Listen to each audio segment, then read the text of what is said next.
Love to see you. Good morning, everyone. Oh, that was so... I only got a good morning right up here from Doug. Let's try it again. Good morning, everyone. Welcome. Thank you so much. Welcome back to the Kelly Writers House. Just a rhythmic clapping? I don't think so.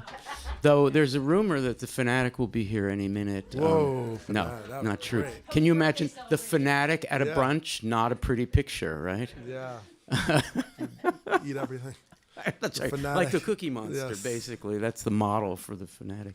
A couple of preliminaries before we get started, but the first thing we need to do is to thank Doug Glanville, not just for spending all of this time, last couple days with us, so generous, spending time with our students and with all the rest of the Writers House community, but also thank him for the writing. Of course, we have the memoir. I'm going to say more about that, but the many, many articles and columns since then on the most vital issues. I think those of us who read Doug regularly are grateful, just simply grateful that with your knowledge about sport and about, I don't know, the pressures of professional athletics and how that becomes a social, I don't know, litmus test sometimes. You're writing about the crucial things, and we're grateful for the writing. So let us thank Doug and put our hands together and thank him as Thank you. Writers House Fellow.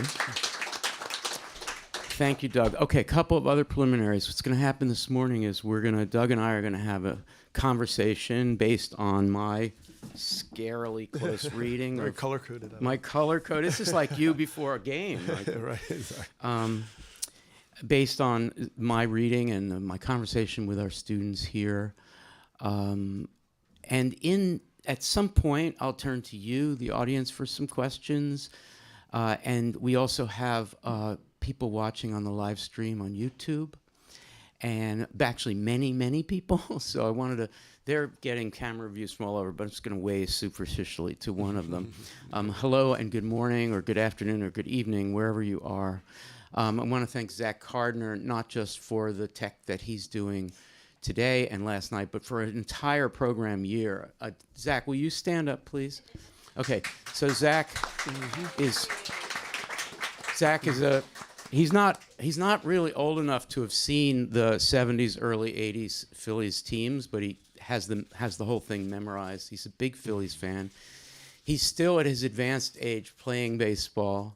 This is his ball. I don't know why it's here, Doug. I mean, it might be a hint about what he would like to see. Yeah. But he's also a little freaked out that the great Gary Maddox is sitting to his right, and he doesn't dare to say hello to Greg. So, sorry, Gary. Did I say great? Gary Maddox. Holy cow. How much did that happen? It shouldn't happen. Anyway, Gary is sitting to Zach's right, and he's freaking out about that. So that's pretty great. And welcome back, Gary. So Lily Applebaum is here and coordinates Writers House Fellows. This is Lily's 30th fellow in 10 years. Yeah. And sadly for us, and sadly for her, but also happily for her, she's beginning a new career, helping people who are learning English as a second or third language as they develop skills for the workplace. Do you want to shout out without a microphone the organization so that everybody knows? Oh yeah, it's District 1199C Training and Upgrading Fund. So that's where I'll be. So, union-supported education for people adapting to English so they can get a leg up on the local Philadelphia job market. And we will miss you, Lily, intensely. It's been quite a run of 10 years. What are we going to do? I don't know what we're going to do.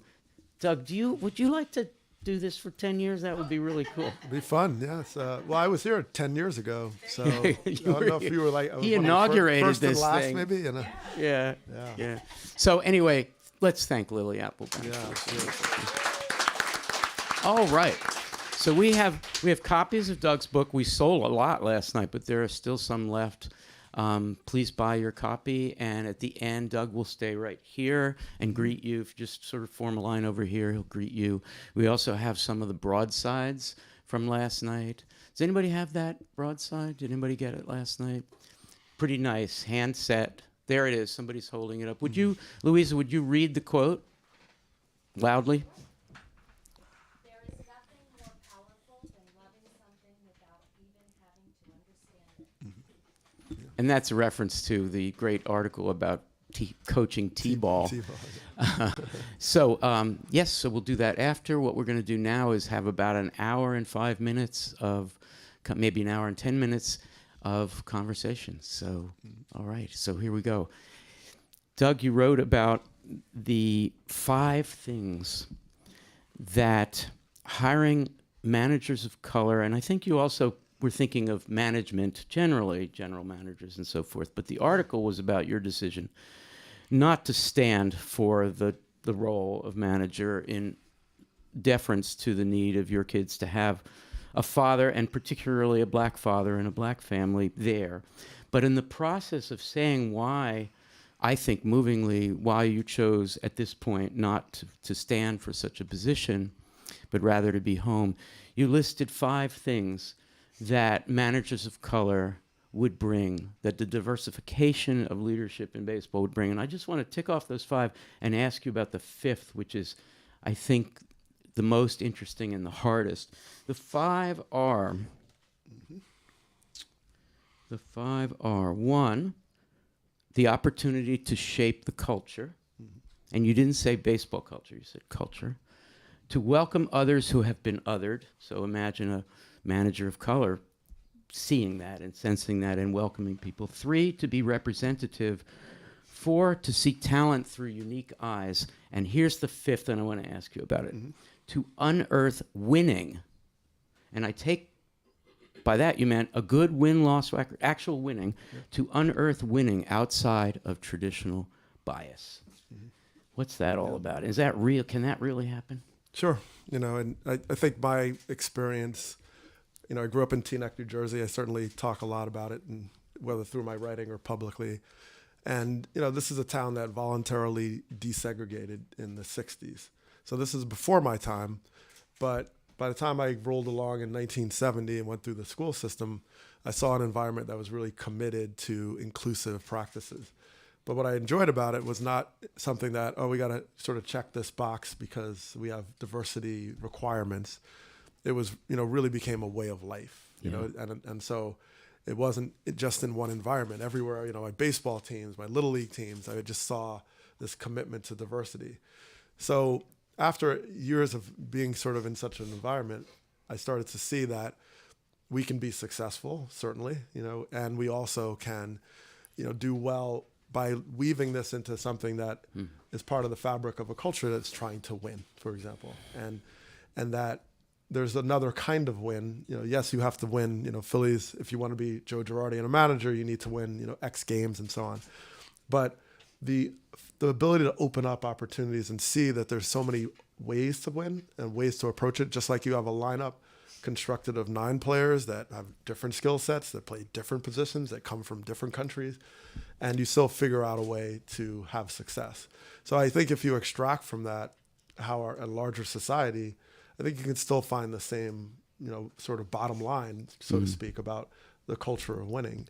And I would argue that win is more accessible for everyone who is a fan of the game or who sees aspirational possibility in the sport or whatever the endeavor is. And that allows us to echo. It's like the Phillies win the 2008 World Series.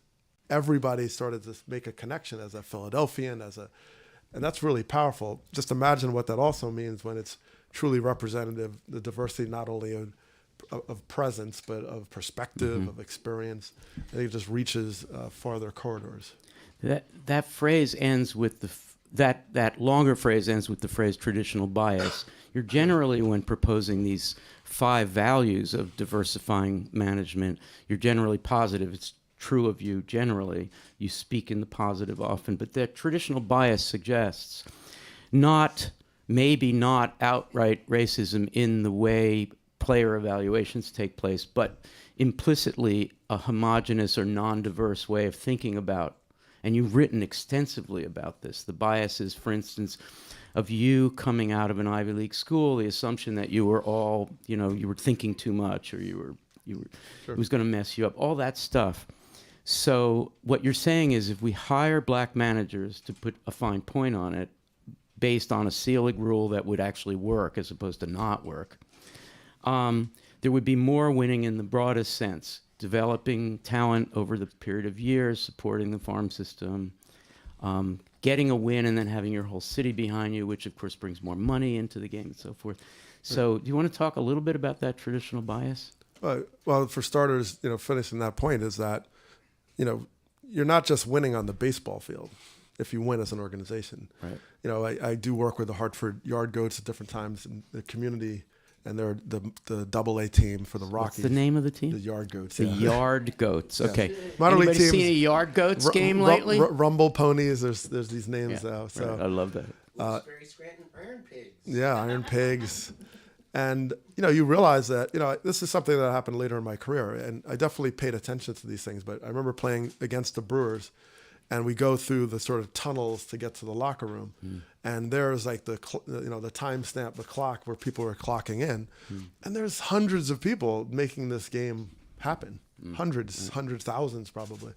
And so you look at it and say, well, we're all part of this family here. So it's significant. Just like I love Mariano Rivera for this, because when he went on his final tour as a Yankee, he made sure he had meetings like this with everybody. He went to the culinary team. He went to the administrators. He didn't just say, oh, I'm going to sit on the field and just get awards. So you realize like it takes a whole operation of people, very diverse backgrounds. So I think to that point, that bias that sort of limits how the leadership is represented, and that homogeneity creates that limitation about that you actually are representing considerably more than that. Philadelphia, many people from many walks of life that are here. So that's the opportunity. And I think the traditional bias, I use Eric Liu in my class a lot because he is an expert on power. And he talks about how power concentrates. So if you have homogeneity, you tend to be like, oh, I'm going to reinforce my power by just hiring people that have my experience and then sure, if you're in control and have power, you could always find ways to kind of create the outcomes you want as well, because you're the only game in town. So you keep reinforcing that. And Theo Epstein has spoken about that when he was running the Cubs, about like, why do I hire people that look like me or have my experiences and that comfort? So, but I also liked how he says that power justifies itself. You start to tell narratives and stories to say, this is why I'm in power. And this, of course, is why I should be in power. And so it's very self-fulfilling prophecy.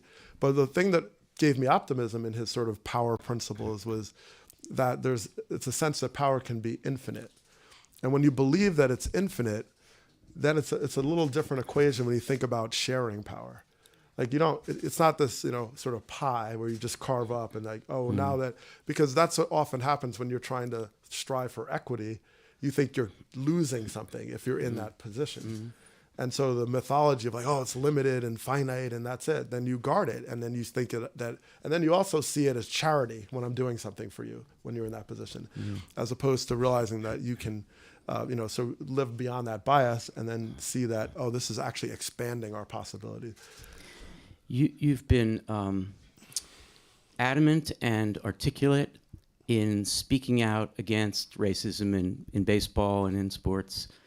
And also you have been adamant about this effort to diversify not being box checking, which is a term that you use. And you wrote a piece for the New York Times, a year and a half before the terrible explosions of 2020. And it's really prescient, and it's a really beautiful piece. And it's called Don't Judge Baseball Players by Their Metrics or Their Background.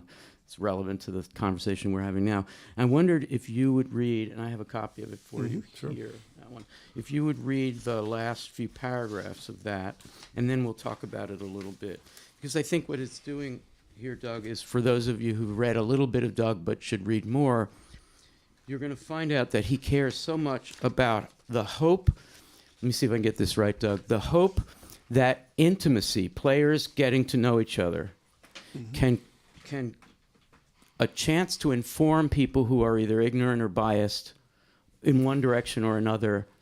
Intimacy on a team can overcome racism and other biases. That's a hopeful view, as my students kept telling me, but also a powerful and effective view. Yeah, and maybe in some ways can be even pragmatic if you're at the table with the power to change it. Right. Sure. I mean, I think, well, I always use the example of spring training. That's my favorite example because every year, first of all, you don't know who's going to be on your team. I mean, yeah, sometimes there are eras where you're like, oh, okay, I have the same group, same lineup. But most times it's like, oh, new guys, new faces. And I remember Turner Ward was a teammate of mine. He's been a hitting coach for years. And at the end of one season, I think it was 2002, he's hugging everybody on the mound after the last game. And everybody's like, oh, what are you doing, Turner? I mean, of course, you hug your teammates. He's like, well, most likely we won't be teammates next year, but most of us will go on. And so you realize, what you're trying to cherish in these moments. And, Turner Ward just gave you that perspective of like, okay, you have this opportunity to frame it in some ways. This is, in fact, a spring training piece. It was published in the New York Times on March 28th. And you mentioned, I think, spring training at the end here. Okay. Yeah. So you want me to read this Please. part here? Yeah. Okay. I'm not sure what I wrote here. So we'll see. Being on a team means that information is always coming in under the game's requirement to be productive every day. Conversely, a season, not just an at-bat or a half inning, shows us unequivocally that we need the full breadth of time to really learn the mettle of a person. Without this repeated exposure, it's hard for us to reconcile while the Dominican legend Sammy Sosa listened to Whitney Houston on loop, music that came after her hit-making years, in the Cubs clubhouse, or how Bruce Chen, who with his Chinese heritage physically fits our, quote, Asian box, could actually be from Panama and, of course, be fluent in Spanish. We learn also why the world stops for all players when we lose one of our baseball brothers, like the breathlessness I felt when Darryl Kyle, who I didn't even know, passed away in his hotel room one season, or how despite the complicated politics around Cuba and the United States, it moved many of us to tears when our teammate Eddie Oropesa, who had defected from Cuba, finally made it to the major leagues and reunited with his family in the dugout. That day we learned about risk and sacrifice through the road he had traveled. On every roster this opening day, there will be a rookie scared about his future, scared about his family, but open to input. He represents opportunity, not only his professional opportunity, but also a cultural one for the rest of us. The daily experiences that he will have now, set on common ground with common goals, will reveal to him what really counts in a teammate and a person. It's an environment that gives intimacy a chance to inform him about people, as opposed to a clickable universe of labels and boxes. How's that read a few years later? That's you, isn't it? That's your view. My words. Yeah. Yeah. Well, yeah. It's just that sums it up really well. Those, if you're open to them, you look around the locker room.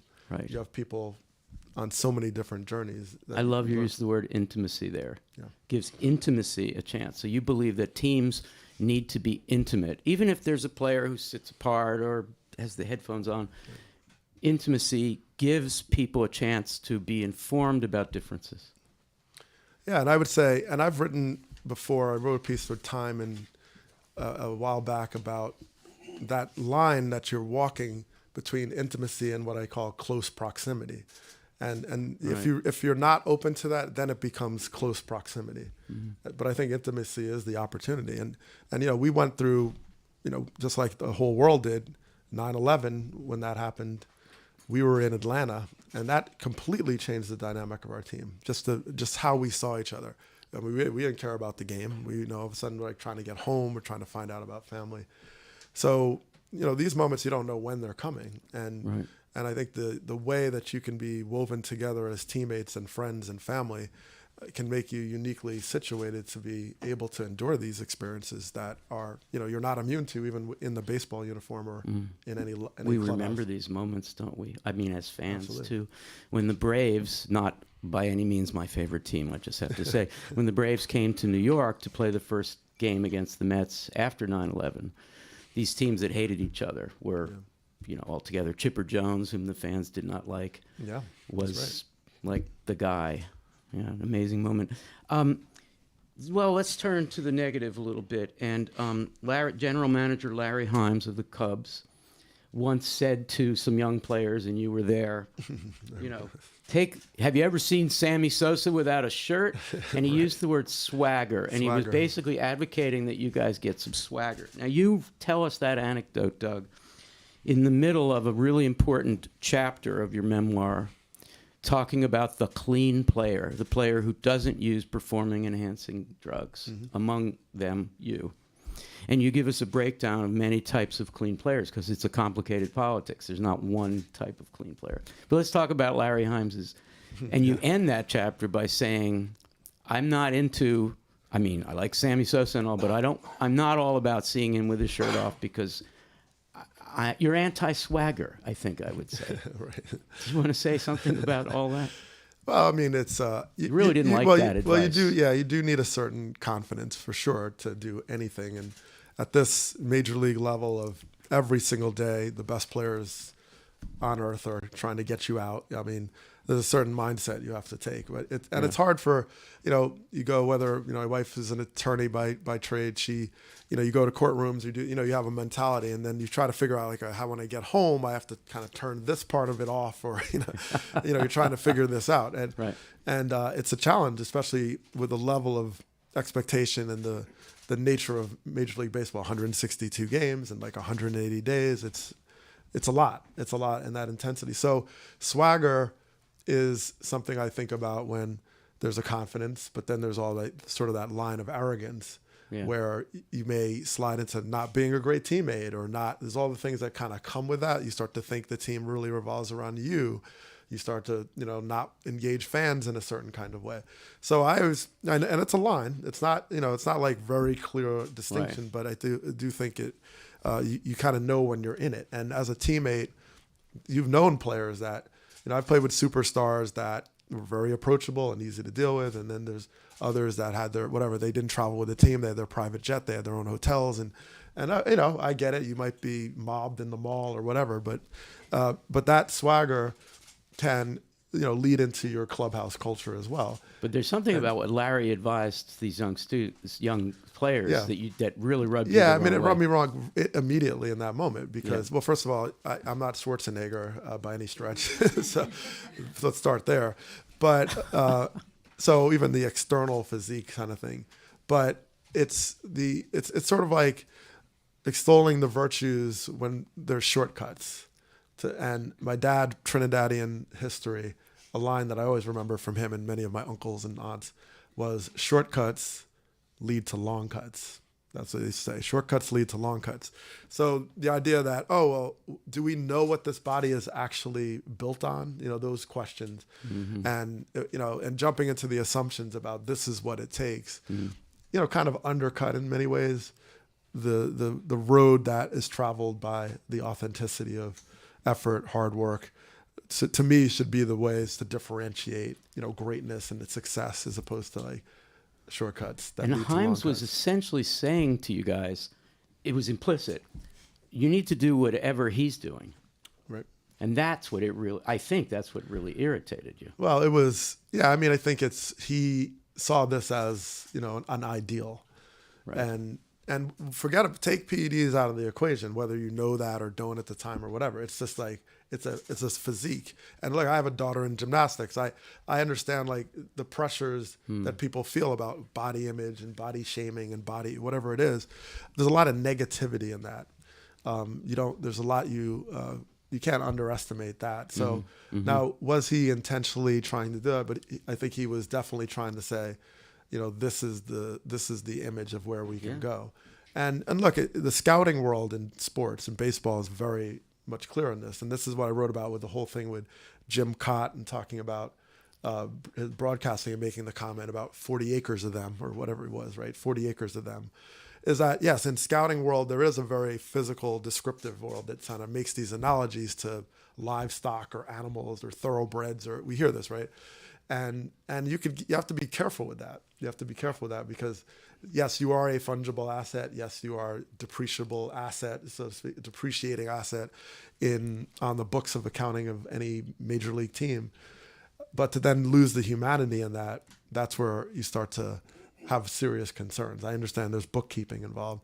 So yes, I rejected that out of hand, and it didn't make me feel like I had to change anything. But maybe there's some impressionable AA player that is a home run hitter, not a speed guy like me, that says, well, maybe I need to go down that road.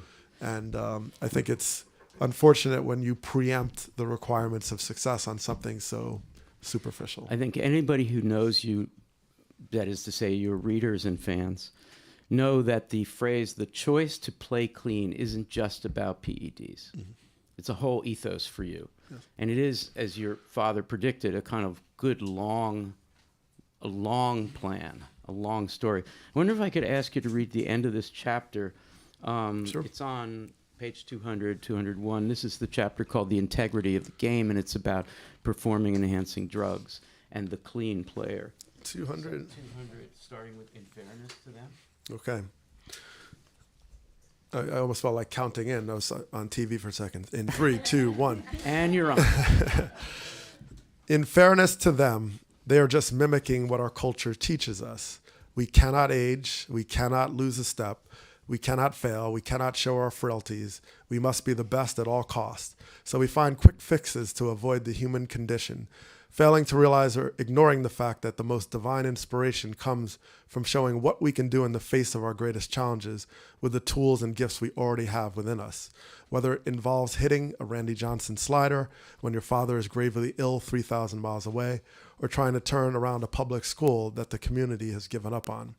I would not for anything in the world trade places with my juiced brethren, because I know that they will wake up one morning and wonder if it was worth it. Was it worth the self-doubt, the destroyed marriage, the record you broke that puts you alone on that mountain, the anticlimactic destruction of the legacy of the game, the disappointment of your fans when they find out about your steroid use? I hope the game can reset itself and find a new life, but in the end I firmly say, no, Mr. Himes, I do not want a Sammy Sosa body, but I pray for the game's soul. That is an amazing passage, Doug. And I love how we were, you mentioned your dad, and he's implicitly in that passage. You're channeling your dad by talking about how hard it was to hit a Randy Johnson slider when your dad is gravely ill across the country. I guess you were, on the West Coast. Yeah. And the temptation to not play clean at that moment is huge. Yeah. And it's personal, really. And then you go to, or trying to turn around a public school that the community has given up on, yep, which is all about the values of playing clean. Yeah. Yeah. Well, my mom, educator, taught for many years math in my middle school. We call it junior high then. And when I graduated to high school, she came up to the high school and taught there many years. So education is really central, and my wife and I spent a lot in working in our community. So, I think what's always important to me is make those connections, those analogies, sometimes the metaphors, to see that, you don't have to, relate to baseball directly to see that this is in your backyard, that we're all struggling with a lot of the same things. And what the opportunity is baseball or any of these sports have a unique platform to set that tone and to reject certain things and to take stands on things that can have a powerful ripple impact on others, especially young people who are trying to get in this game or try to emulate these players for various reasons. So, and I think it's what I kind of call to those sort of better angels of leadership. And Mr. Himes in this case is a leader in that position, and not just of the young man in his care as a Chicago Cub or minor leaguer, but beyond that. Yeah. I'm going to, in a minute, turn to our audience for questions, but first I want to play a game. I didn't tell you about this in advance. No problem. It's a lightning round. So I say a name, or in one instance, a place, and in one instance, a situation. I say one, and you can say in a word or a phrase, or more likely a sentence or two, whatever comes to mind when I say it. Is this okay? Yeah, first thing that comes to mind? No, I don't know about that. Okay, here we go. Turk Wendell. Sorry, that was from way out. Yeah. Well, quirky, very authentic. What did he wear around his neck? I think it was shark teeth or something. Elk teeth. Shark, yeah. He had a lot of superstitions that baseball, very superstitious sport, but he was the king of superstition. Wouldn't step on the white line. He'd jump over it. He wouldn't start the inning unless you as a center fielder would point back to him. He'd point to you. Wait, what? Yeah. Wait, what? Yeah, he'd get on the mound before he'd pitch the inning. he'd point to the center field, and you had to point back, or he'd just To wait. make sure you were like paying attention? I mean, I guess. Okay. All right. Well, you went over on that one, but that was good. He did well.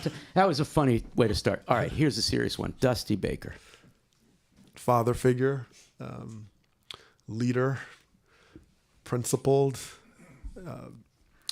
just soul and confidence, multidimensional perspective, the long game. And a great person, for sure. John Oates. Philadelphian. Harmony, music, friend, childhood, this hit-making machine, kind of parallel lives Really? in many ways.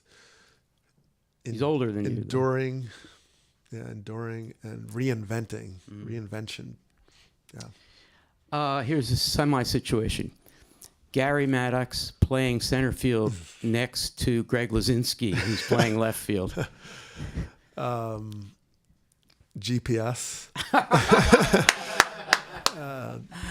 Does everybody remember what that situation was like? Gary does. He's right here. Cover a lot of ground. Yeah. I mean, Secretary of Defense was one of the best nicknames in baseball history. Yeah. Mentor. And probably had to mentor Greg and many others in the outfield. And you later, instincts, right? instincts like Google Cloud and all this data. Like he knew where to play.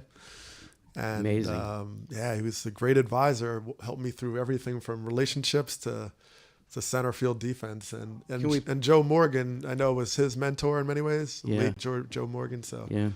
Can we put our hands together for Gary, who's here today? Yeah. Okay, couple. Was this fun? Is this okay? Yeah, it's okay, fun. good. Dave Montgomery. Wow. Miss him, certainly. A great citizen in Philadelphia and beyond. Loyal. Penn, too. Penn, yeah. Loyal. Kindness. He came to my dad's funeral, you mentioned. Came to my wedding with his wife, Lynn. Family. Decency. Humility. I remember talking to him at one point when the Phillies had won, and you'd think as a president and kind of leader of an organization, he's like, this is great. I want to just keep, raking in all the money. And he's like, I got to say, I'm a little uncomfortable because I feel like I'm losing the ability of the intimacy of our, mom and pop community leaders that are able to buy sponsorships now. He was very worried about that. And, Yeah, good for him. So anyway, just an incredible person. Playing in Montreal, the city of Montreal. Oh, wow. Cosmopolitan, international playground, cultural exchange, diversity. Good food, French, breakfast. great breakfast. And you went uncharacteristically a little wild when you went to Montreal. I had my bachelor party there. My wife was like, Montreal, eh? So yes, She Montreal knew there was a story back there. Montreal was. Well, I was the guy that didn't really go anywhere, and the glass half full. Once I kind of lost my starting job one year, I think it was like 2002. The glass half full is like, well, I really hadn't smelled the roses much. I hadn't really done much, and I didn't go out. But Montreal was the one exception. I just loved, first of all, just walking the streets. And I remember during a bachelor party, I went to a restaurant across the street from the hotel we stayed in, and the staff there, from the hostess on, I think they spoke like 10 languages just in the first 10 people we met. They were from Egypt and Trinidad and Algeria. And You love so that. I always enjoy that because it's just a great opportunity. Playing in the Big O, not so much fun. No, bad turf, Nobody in the stands. bad knees. My brother came to the game once, and I got to talk to him the whole game because it was like he was sitting behind me in center field. I was like, "Hey, man, how you doing? What do you think?" And he was like, "That was it. He was the only one there." Oh, do we miss the Expos? I kind of I miss do. the I Expos. miss the Expos. The best mascot or Fanatic. weirdest. Oh, come on. Do you remember his Fanatic. name? His real name? I don't No, know. Am I not supposed his to out real him? name. It was the name of the character in Montreal. Oh, I thought you were saying the best mascot ever. Yeah, Fanatic. Oh, UP. Yuppie. Yeah, Yeah, Yuppie. Yuppie. Yeah. Anybody know Yuppie? UP. Yeah. There's a one Yuppie fan. Doug, I have a Yuppie doll. You have a doll? Oh my goodness. Yeah, he's kind of orange. I'm not sure what he actually did. This is signed by Yuppie. Oh, that's In legendary. 2004. This was the last season. Yuppie. Well, I learned a lot of French. Like the loudspeaker was really bad in the stadium, but I remember home run was circuit. It was like, okay. Oh my gosh! All right, a couple more. Then we're gonna take some questions. Geneva, New York. First minor league stop. What was that like? Well, it was summer. Hobart College is there. That's right, But and it a was big summer. lake. There's nobody there. So I remember living on, I think my address was very cliche. It was like 1 Main Street, Geneva, New York. So I went outside, walked down the street to go to the bank at ATM to get money. And I was like, it was kind of eerie. It was like nobody around. It was like, it was like 9 o'clock.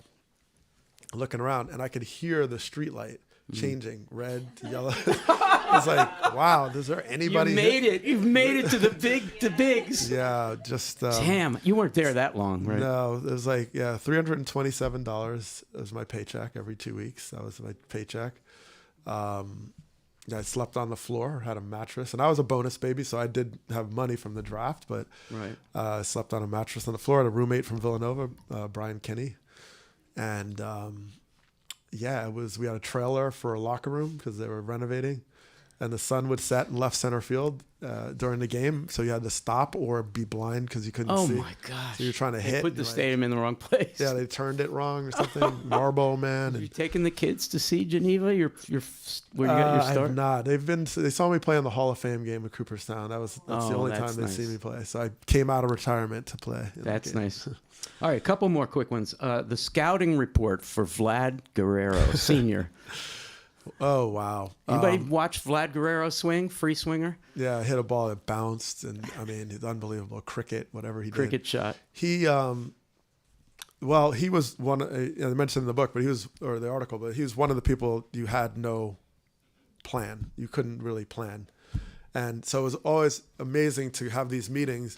And in Chicago, we had meetings with the hitters, the position players, and the pitchers to go over hitters, Yeah. just in case the position players knew. And so he came up, and Jim Riggle was our manager in Chicago, and he said, "Okay, Vlad Guerrero, what do we got on Vlad?" And it was this pin drop in the room. Like, how do we get this guy out? And so nobody said anything. And he's like, "Come on, the guy just got here. He's a rookie. Like, how do you get Vlad Guerrero out?" Nobody said anything. So finally, his countryman from the Dominican, Amaury Telemaco, stood up. And he's like, "There's no way to pitch this guy, okay? He can hit a curveball, he can do this." So he didn't believe us. And then in the game, everything he threw him, he hit hard everywhere. Curveball, he hit a home run, he hit a double. It was like, and it didn't matter if it was 4 feet outside. This guy could hit anything.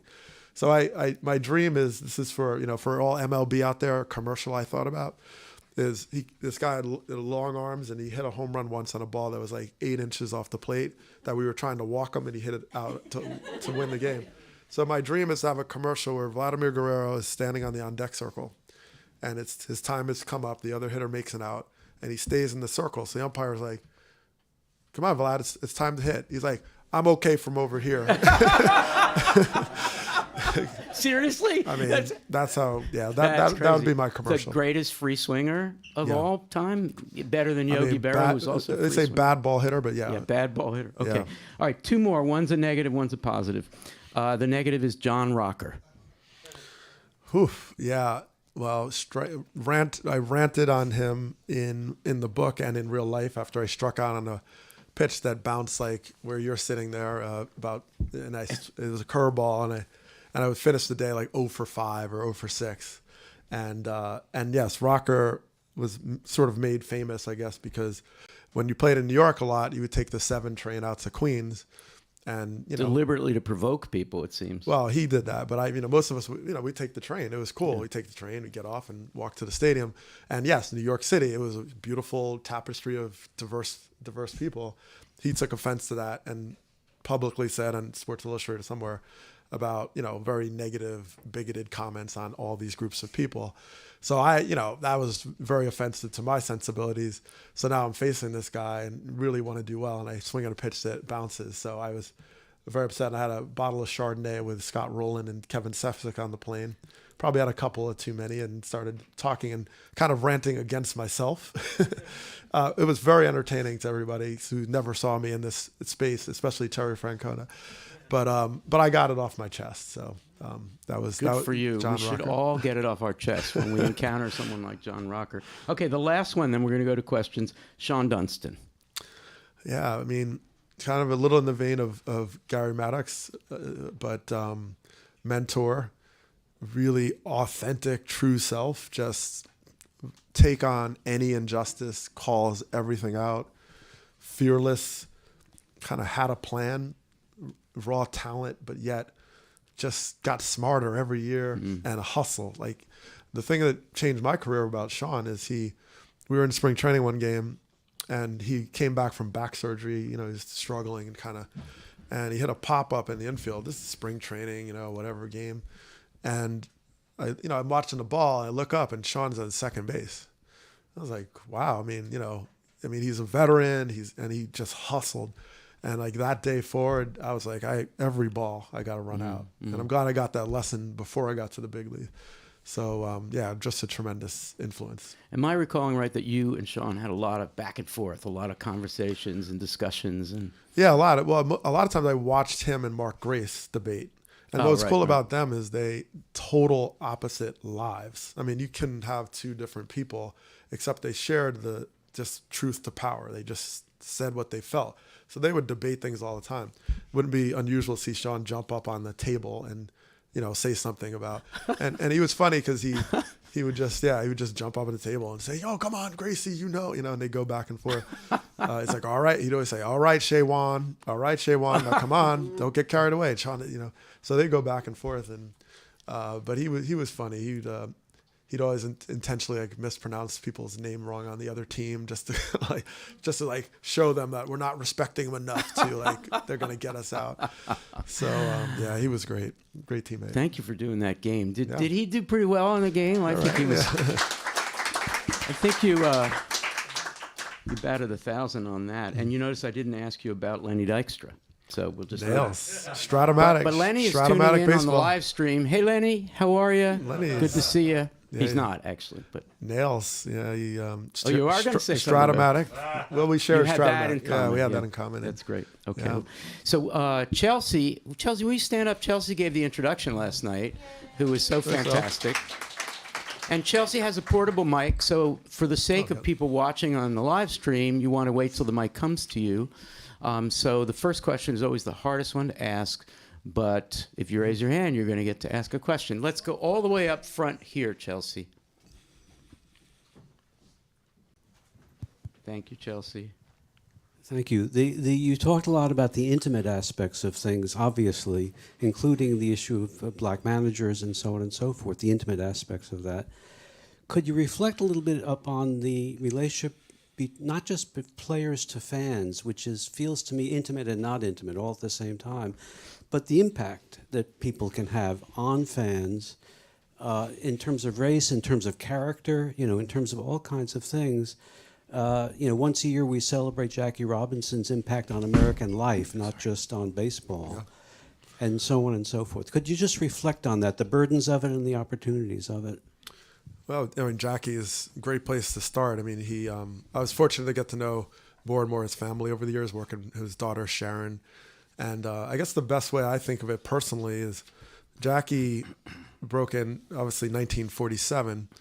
And sometime unbeknownst to the world, there was many black fans of baseball before and after. And certainly after was a watershed moment. I take it to Philadelphia here because my great aunts and uncles on my mom's side settled in Philly. That was their migration. And, they lived in North Philly. And the years that went by after Jackie broke in, they were powerful. But one thing that also happened was they didn't like how the Phillies or Philadelphia treated Jackie. Now, the little history is Jackie Robinson's first road trip was, after he broke in, Philly was one of the stops. I think it was St. Louis. We had Chicago was another one, and Chicago actually went reasonably well comparatively, but Philly was the nightmare with Ben Chapman and all the things they saw in the movie, and they didn't integrate their team for 10 years or so. So my family, just in the shadows of black life in America, they resented that, and so did the communities and the church. They saw that. So they're big baseball fans. Radio, they listened, but they wouldn't go to the games until I was traded to the Phillies. So that was 40 years later when I got traded. My Aunt Tank, that was her nickname. We had Aunt Doll, Aunt Tank, Aunt Sweet. Okay, that's it. And my Aunt Tank was a huge baseball fan. And so it was really a moment when I invited her to the game. And she's like, okay, I'm going to come now. So she came. So I think we underestimate the restorative power of that and how important that is to justice. And I think that the opportunity those are fans, right? They love the game. The opportunity is like, that is the power of representation. And I wholeheartedly believe that, you don't want to just what I call color by numbers, so to speak, where you just say, oh, well, someone's here. You really want to embrace the whole experience, which is why I make the distinction of, yes, you may have to check some boxes, but the real power is understanding what it means for that person to live in that box. And maybe you conclude that you don't need them or shouldn't have them because we actually have more in common. So I think that was the opportunity I see in baseball or sport to be representative and let that be really just the first step and open up the power, open up the ability to engage through something that, we all love. And, in this room, let's say baseball and that could be a proxy for really anything. Yep. So, next question right there next to you, Chelsea. First of all, thanks again for coming. Absolutely. Yeah. We talked very briefly outside just about, Little League for 1 second. Mm-hmm. And I've got 3 boys, 2 of which didn't go down the baseball path. My final one did. And the other 2 were drawn into soccer like a lot of kids. And when we grew up, to be in your shoes was to make it. Baseball was the sport. And I'd love for you to reflect on the future of the sport from the eyes, just an American perspective, when we now have kids going into everything. But back in the 70s and the 80s in the Philadelphia area, it was Little League. Yeah. There's a lot of competition now. And I have 4 kids, and I know that their interests are, getting them to sit and watch a baseball game is tough. It's tough. And not just baseball's challenge. It's just like the 3 hours or whatever it takes, right? So there's that. And you have the technology. So I think with baseball has to, continue to figure out how to connect those dots and maybe sometimes reinvent itself without losing that sort of soul of the game. And I'm all for like getting rid of the running lane from home to first. I always rant about it. But there's ways, and I think to some degree, Commissioner Manfred has been fairly innovative. He's tried stuff. He's instant replay. There's a lot of things that's come down on his watch. They have phenomenal technology on their app. It's really probably one of the best apps in anything. They're really incredible. So learning how to engage is something baseball has to continue to do because the demographic does skew older. That's just the game. And I know, like teaching my class at UConn, for example, I get to sit with 18 to 22 years and get their perspective on baseball and like how they can be reached in a more efficient and effective way. And they're great to listen to, which is why in class I always feel like I learn more from the students because and that's what baseball needs to do. Just get in tune with that. Parents like yourself who kind of see this trajectory, like, are we losing these fans?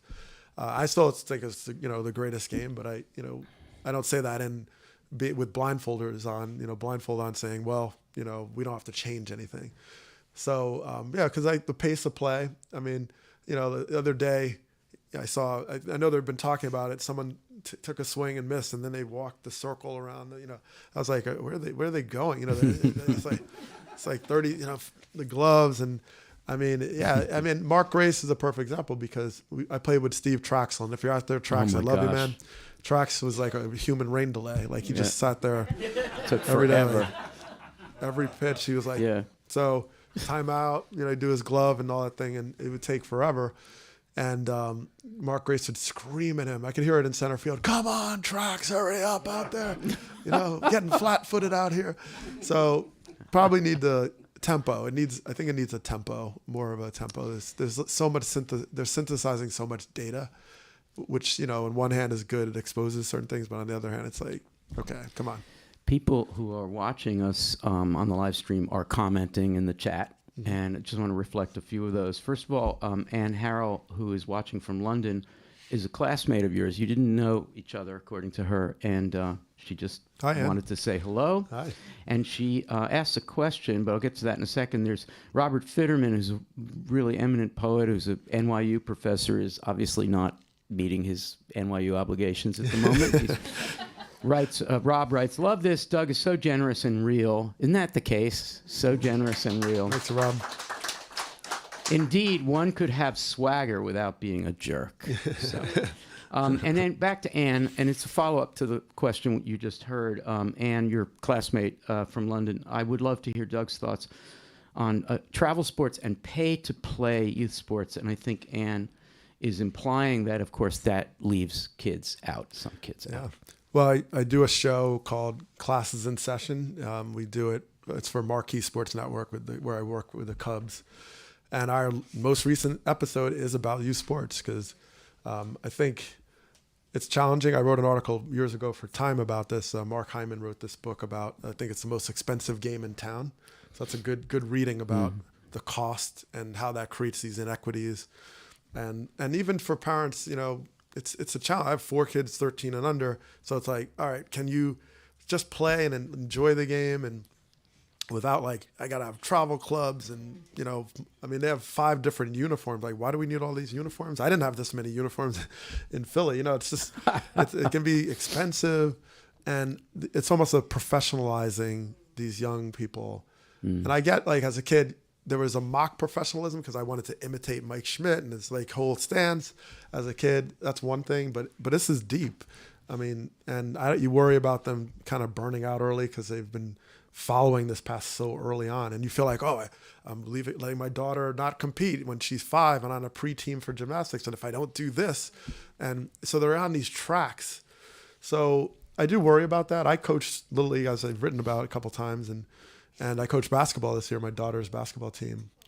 And, you know, I try to focus on the joy, just, you know, have fun and just go out there and then, yeah, later you can kind of ramp up and make those decisions. But I know it's a big business and I know some of it isn't about the small percentage that make it. You're building lifelong fans. That can be great for the game. But you also have to ask qualitatively, like, are you also frustrating people and parents who are like, oh my God, I got to keep up with this. And you feel like you're kind of, should I be driving 3 hours to play a game? Like all the elite quote talent has all these other options, and they get kind of plucked out of their community. So it's like you're not playing with your classmates. And by the way, what's wrong with playing with players of all different levels? Like I think that's actually a good thing. You know, if you're not the elite, you know, so if you're not in that circle, you're also losing resources as well. So there's a it's connection to the mental health crisis in sports that you write extensively about between that, what we just were talking about, and that. So, for instance, in gymnastics in particular, that intense pressure when the kids are young. Of course, gymnastics skews young, but it's true everywhere, and it's true in baseball.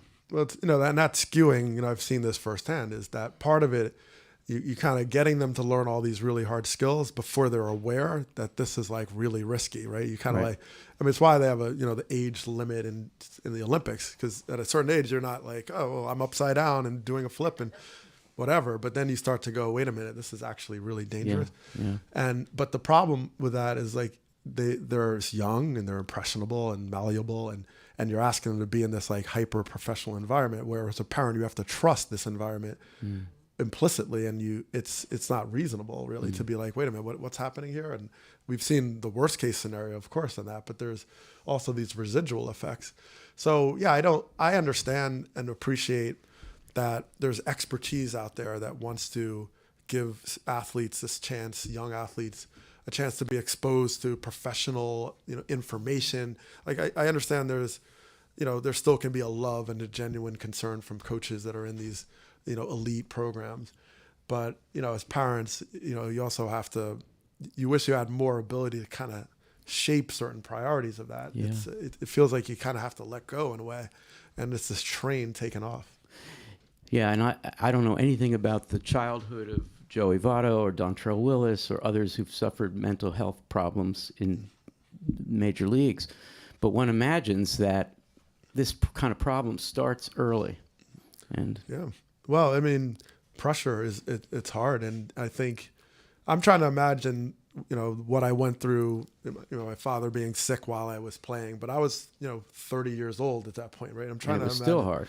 It's very hard. And so young player, young athlete, or, you're in high school and not having the services and supports to be able to kind of navigate this. And my dad was a psychiatrist. So I paid a lot of attention to that world.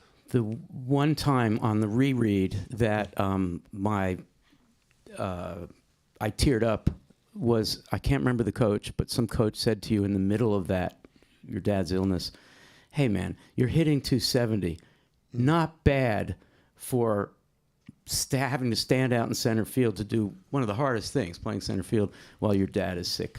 Yeah. Who was that coach? That was Hal McRae.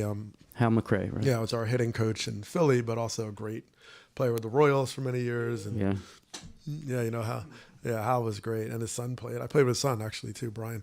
Yeah. Hal. I was in the batting cage in Toronto, and I could tell I was just kind of a shell of the player from the year before. I was just distracted, couldn't focus that well, and when you can't focus that well on a guy throwing 98, it's kind of hard. So, I was making do and just trying to rely on some natural ability and just try to outwork it. But it was hard. And the thing that, I wrote about is, remember Terry Francona, I love to death. Terry, when I forgot how many outs there were, first got the diagnosis for my dad, and it was right before spring training was ending. We were in Seattle. So we fly to start the season. Randy Johnson's on the mound, so that's a nightmare. And we're playing the Diamondbacks and the Astros. And, so I forgot how many outs there were. So I got the call that night, the night before my dad had a major stroke. My mom was trying to figure out what to do. And she's like, well, don't come home yet. Just wait, because you have a day off next week. Don't worry about it. And so now I'm playing this whole week kind of worried.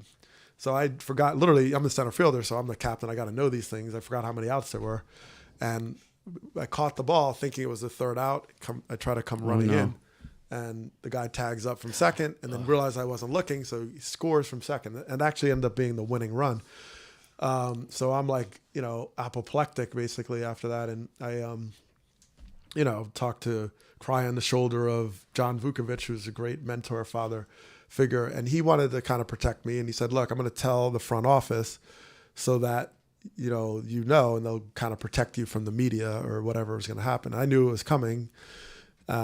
So he does that. But Terry Francona, his reaction was, well, let me preempt this by telling them what's happening. And that's not really what I wanted, because I just wanted the privacy of it. It's like, fine, you're going to have to deal with these questions. So he's like, well, give the kid a break. His dad had a stroke. He kind of laid it out. But then it was like, and today, viral, whatever, it was just public domain.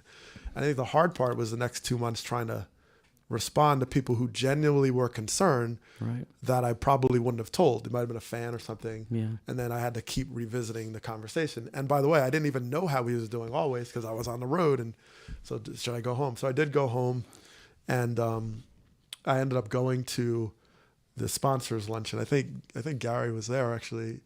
And backstage, I might have written about this, but nobody knew this at the time. I was backstage and people knew I was home with my dad and my mom, and it was a mutiny backstage. It was a mutiny because they saw they were like, why? Rico Bronya was like, why are you here right now? Yeah. Why are you here? I was like, well, I was told I have to be there. So, the Phillies were great. They rectified all that. It was a lot of miscommunication.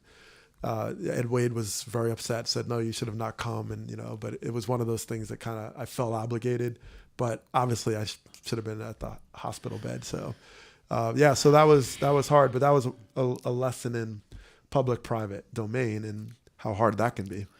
During class yesterday, one of the students, Arinda, asked you, can you imagine things that could happen on a team in Major League Baseball that would be that would ameliorate and lessen some of this mental health crisis, some of the things. And just now, you know, Hal McRae, Vukovic, that's the kind of thing that a team needs in order to prevent a mental health crisis from becoming worse. There's a kind of answer to Arinda's question, but you're arguing for something much more systematic, and maybe Absolutely. we can get there. Well, I'm encouraged by athletes speaking up, speaking out. I'm encouraged.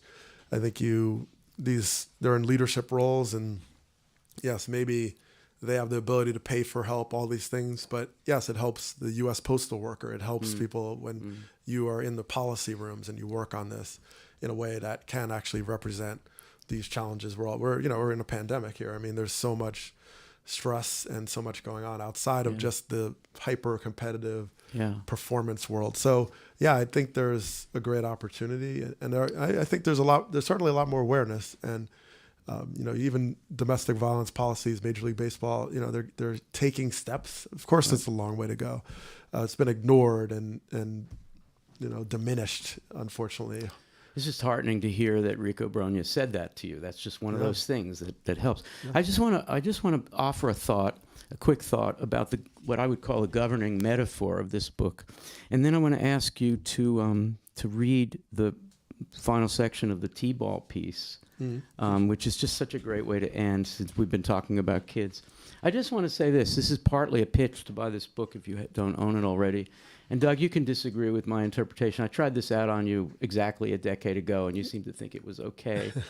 Right. The game from where I stand is literally at the beginning in the first paragraphs, center field. This is where I stand. But Doug makes before he's a writer, he's standing in center field already becoming a writer, because the center fielder has to see things and can see things and can observe things and can even notice when certain things change. And at the very beginning of the book, there's a reference that's implicitly to his father. It refers to your dad in the generic, but it's obviously your dad specifically because so much of the book is about him. So Doug's in center field, the game from where he stands, his father is there. You notice that your father has stepped out to bring back a big bag of popcorn, a big bucket of popcorn. Right. And that's what you can see your dad. You can talk to your brother who's behind you. And that is what writers do. It's sort of a portrait of the writer as a ball player, not yet a writer. And that whole thing about observing and writing. And then we talked yesterday about how writing is a compensation for loss. Writing is a way of making something that's gone visible. The book is kind of in honor of your father, whom you could see from center field, then no longer could see, and now we can see in the writing. Does that still hold up a decade later? That holds up. Yeah, it holds up. And I'd say also I write a lot about a world I'd love to live in too. I think there's an aspirational component about the shared human condition and shared humanity. So, yeah.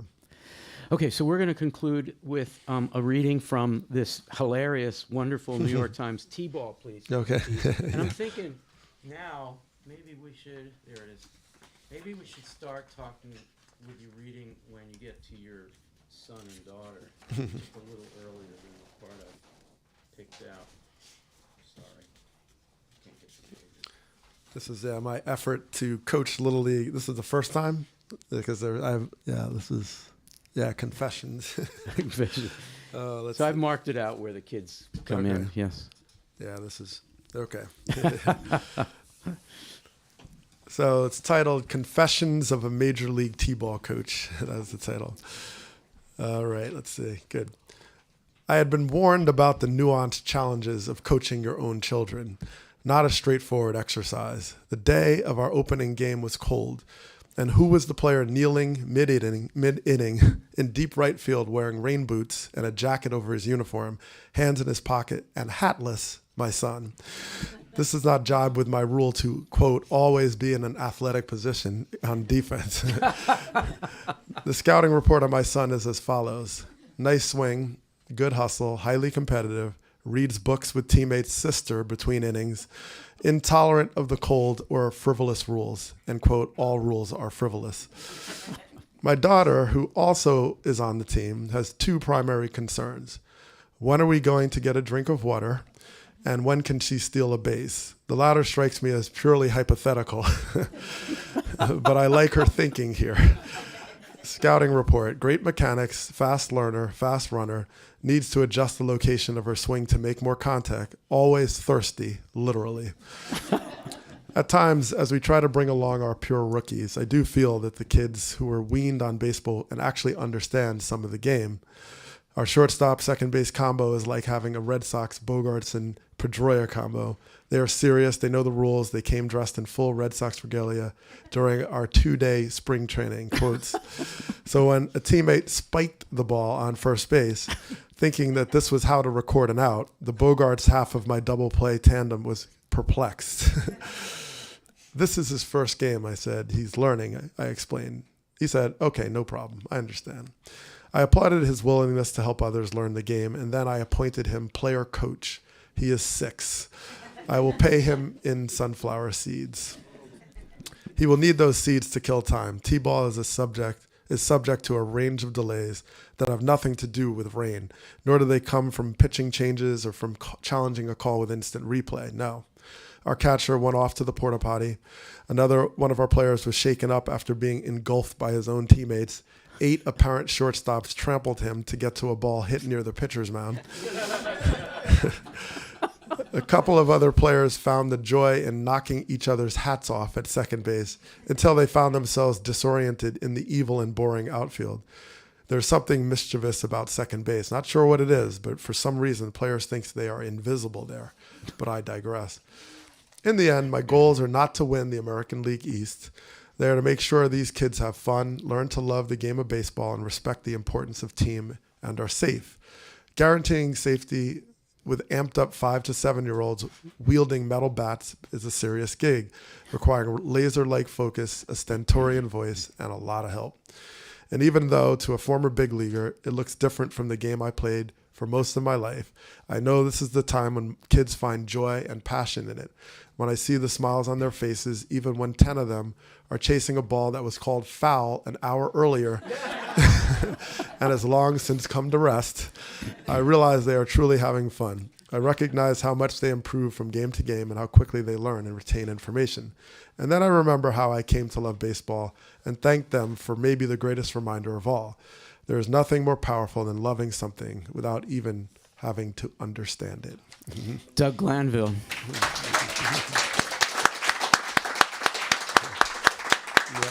Thank you.